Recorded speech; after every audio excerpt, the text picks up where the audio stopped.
Hey there, super excited to see you for the next event of the Business League.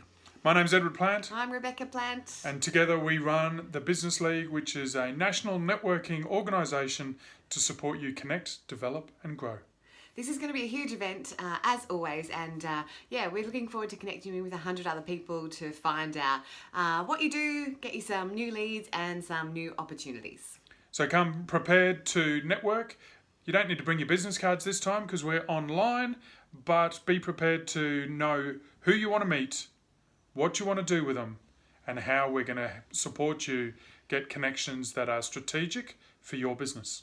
Sounds pretty simple, but it's amazing how many people don't do that and don't get the most out of it. So don't be one of those people. Come prepared and be prepared to be interactive as well. Look forward to seeing you.